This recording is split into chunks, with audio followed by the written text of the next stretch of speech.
ये students welcome in ASC starter. ये mid term का आज मॉर्निंग शिफ्ट का पेपर हुआ था, तो जो इवनिंग शिफ्ट वाले बच्चे हैं इससे प्रैक्टिस कर सकते हैं, बाकी नेक्स्ट ईयर के बच्चे भी प्रैक्टिस कर सकते हैं। मैं आपको बता दूं कि इसमें मैंने आंसर सॉल्व कर दिए हैं, तो आप जो मॉर्निंग शिफ्ट वाले बच्चे हैं अपने आंसर मैच कर सकते हैं। देखिए जो मैंने आंसर है ना उसमें सर्कल लगा रखा है, ठीक है। तो यहाँ पर बोला गया निम्नलिखित में से कौन सा भारतीय संविधान की विशेषता है, तो हमारा जो कॉन्स्टिट्यूशन है उसकी फीचर क्या है, संघवाद, ठीक है। तो इंग्लिश में आप देखेंगे पैरलिज्म है। आपको पता भी होगा कि मैंने आपको जो नोट्स प्रोवाइड किए थे उसमें से सारे मतलब मोस्टली कह सकते हैं जो क्वेश्चन कवर हुए हैं। जो बच्चे न्यू है शायद उनको ना मिले हो, ठीक है, कोई बात नहीं, आप जुड़ेंगे तो और आपको आगे बेनिफिट मिलेगा ही मिलेगा। तो ये कह रहे कौन सा पर्यावरण का खतरा नहीं है, तो खतरा मल्च बनाना है, क्योंकि ये मिट्टी को बहने से रोक देता है, इससे बेनिफिट मिलता है, ठीक है। तो इसका आंसर सी है। फिर राज्यसभा में जो राष्ट्रपति है ना वो कितने मेंबर्स को नॉमिनेट करते हैं, तो 12 करते हैं, लोकसभा में 2 करते हैं। तो आपको पता होना चाहिए हिंदी इंग्लिश दोनों में। अब ये जो चौथा क्वेश्चन है ये चैप्टर नंबर आपके 5 से था हिस्ट्री के, तो ये शुरू के दूसरा पेज खोलोगे तो उसी में आपको पूरी की पूरी लाइन से लाइन मिल जाएगी, और फिर आपको पता लग जाएगा इसका आंसर डी है।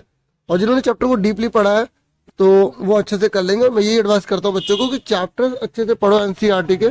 अगर आप चैप्टर बहुत बार पढ़ते हैं ना तो आप सारे आंसर दे पाएंगे, क्योंकि इस बार से रोट लर्निंग खत्म है, आपको एनालाइज करके अच्छे से पढ़कर ही नंबर लाने होंगे, ठीक है। 5वें क्वेश्चन का आंसर डी है, ठीक है, क्योंकि इसे गद्दारी करी थी, सिराजउद्दौला इसलिए हार गया था, ठीक है। 6ठी में अगर 75 रुपये का नोट जारी करना है तो वो सेंट्रल गवर्नमेंट यानी कि केंद्र सरकार जारी कर सकती है, ठीक है। हिंदी में और इंग्लिश में भी आप देख सकते हैं, दोनों में आंसर, ठीक है। ये आंसर है इसका डी। देखिए 75 रुपये इसके नोट की बात की गई है, तो सेंट्रल गवर्नमेंट उसे इश्यू करती है। फिर यहाँ पर है कि माझा प्रवास पुस्तक के लेखक कौन है, विष्णुभट्ट गोडसे हैं। और भारतीय संसद का कौन सा पार्ट नहीं मानी जाती, तो नियंत्रक एवं महालेखा परीक्षक नहीं माना जाता। और बहादुर शाह जफर ने अपने जीवन के अंतिम वर्ष किस जेल में बिताए थे, रंगून की जेल में। और 12 वर्षीय लड़का है, फैक्ट्री में काम कर रहा है, तो उसका कौन सा मौलिक अधिकार छिन रहा है, शोषण के विरुद्ध अधिकार उसका छिन रहा है, क्योंकि 14 साल से कम उम्र के बच्चे से अगर काम करवाते हैं तो गलत माना जाता है। तो राइट अगेंस्ट एक्सप्लोटेशन उसका जो है वो छीना जा रहा है, ठीक है। और शेर मसूर किसको कहते हैं, टीपू सुल्तान को कहते हैं। अब ऐसे ही ना आप इंग्लिश में यहाँ पर पढ़ सकते हैं, मैंने एक लैंग्वेज में पढ़ दी है, आप इन्हें अच्छे से देख सकते हैं, ठीक है। और कॉफी का सबसे बड़ा प्रोड्यूसर कौन सा देश है, ब्राजील है, ठीक है। और फर्स्ट इंग्लिश फैक्ट्री जो थी बंगाल में वो 1651 में स्टैब्लिश हुई थी, तो वो कौन सी नदी के किनारे थी, तो वो थी हुगली नदी के किनारे, ठीक है। हिंदी में आप देख सकते हैं, क्योंकि एक मैंने इंग्लिश में बोल दिया तो एक मैंने हिंदी में बोल दिया, ठीक है। तो बाकी दोनों लैंग्वेज में आप देख सकते हैं, ठीक है। आप अपने आंसर मैच कर लें और कमेंट करके बताना कि ये जो मैं 15 क्वेश्चन आपको दिखा रहा हूँ इसमें से आपके कितने सही निकले। मुझे बहुत अच्छा लगेगा कि बच्चे इंटरेस्टेड हैं, ठीक है। और फंडामेंटल राइट जो है हमारा जो कॉन्स्टिट्यूशन, ठीक है, उसकी एक बहुत बड़ी खास बात होती है, ठीक है, जो आपको पता होनी चाहिए। और ये हमारी अंतरात्मा कही जाती है, ठीक है। क्या कही जाती है, हमारी अंतरात्मा कही जाती है, फंडामेंटल राइट, ठीक है। क्या बोला जाता है, ये known as a conscience of the constitution, तो इसलिए इसका आंसर क्या है, ए।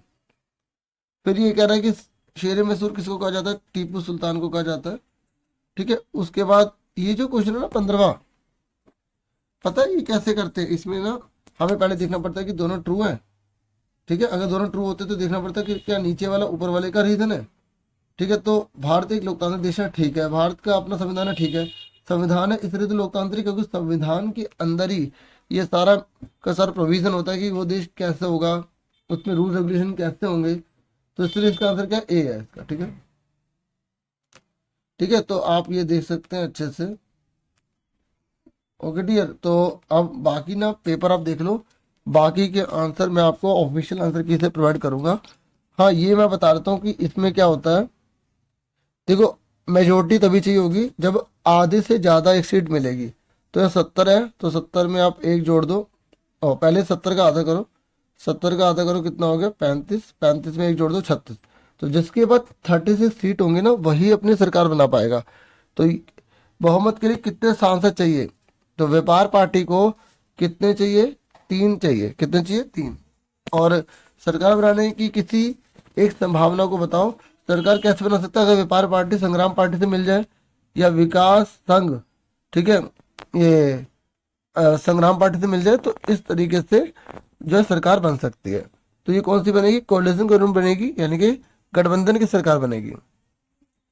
ठीक है डियर, तो मैंने थोड़ा सा इस क्वेश्चन को समझा दिया कि मुझे लगता है ये जरूर बताना चाहिए, क्योंकि ये एग्जाम में बहुत बार आया हुआ है और ये क्वेश्चन चेंज हो के बहुत बार आता है। और आपको ये भी बताना चाहिए प्रश्न काल क्या होता है। इसमें क्या होता है, एक पार्टी क्वेश्चन पूछती है तो जो ऑपोजिशन पार्टी होती है उसे आंसर देने पड़ते हैं। एक होता है 0 आवर, तो 0 आवर में क्या होता है कि आप क्वेश्चन पूछते हैं लेकिन सामने वाले को उसका आंसर देना है नहीं देना ये उसकी मर्जी होती है। मतलब इसमें ऑपोजिशन पार्टी जो होती है ना, विपक्षी पार्टी जो सत्ता में नहीं होती, वो क्वेश्चन पूछती है। तो जो पार्टी पावर में होती है वो आंसर दे या ना दे उसकी मर्जी होती है। ये 0 आवर होता है। ऐसे ही होता है प्रश्न काल यानी कि क्वेश्चन आवर। क्वेश्चन आवर में जो पार्टी अपोजिशन में होती है ना वो क्वेश्चन पूछती है और जो पावर में होती है उसको आंसर देना पड़ता है। ये होता है बेसिक डिफरेंस। बाकी तो क्वेश्चन आप देख ही सकते हैं कैसे कैसे आए हैं। ठीक है, आराम से आप नोट कर सकते हैं।